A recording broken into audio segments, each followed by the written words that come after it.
you believe it? He's the new beauty.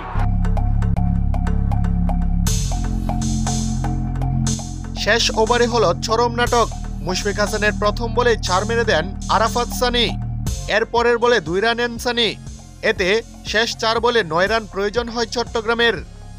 তখন তৃতীয় বলে 1 রান আসে, তাতে শেষ 3 বলে দরকার হয় 8 রান। কিন্তু আলিসাল ইসলাম ব্যথা পেলে তার বদলি নেমে চতুর্থ বলে 4 মেরে দেন শরীফুল ইসলামও। তবে পঞ্চম বলে ক্যাচ আউট হয়ে ফিরে যেতে হয় শরীফুলকে। তখন মনে হচ্ছিল হয়তো ম্যাচটি জিতে যেতে পারে মিরাজের দল খুলনা টাইগার্স। কিন্তু শেষ 1 বলে 4 রান লাগলে আবারও মাঠে নেমে শেষ বলে 4 মেরে দেন আলিসাল ইসলাম।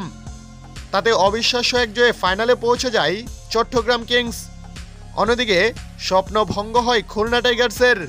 এর আগে হারলেই বিদায় ঘণ্টা বেজে যাবে, জিতলে সরাসরি ফাইনালে, এমন মহা গুরুত্বপূর্ণ ম্যাচে আগে ব্যাট করতে নেমে 42 রানে ছিল না 4 উইকেট।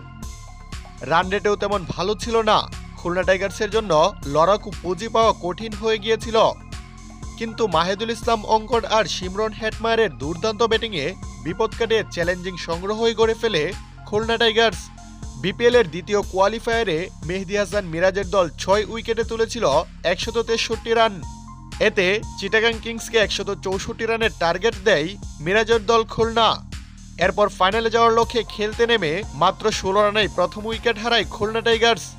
পারভেজ হোসেন ইমনকে 4 রানের বেশি করতে দেননি খুলনার পেসার হাসান মাহমুদ।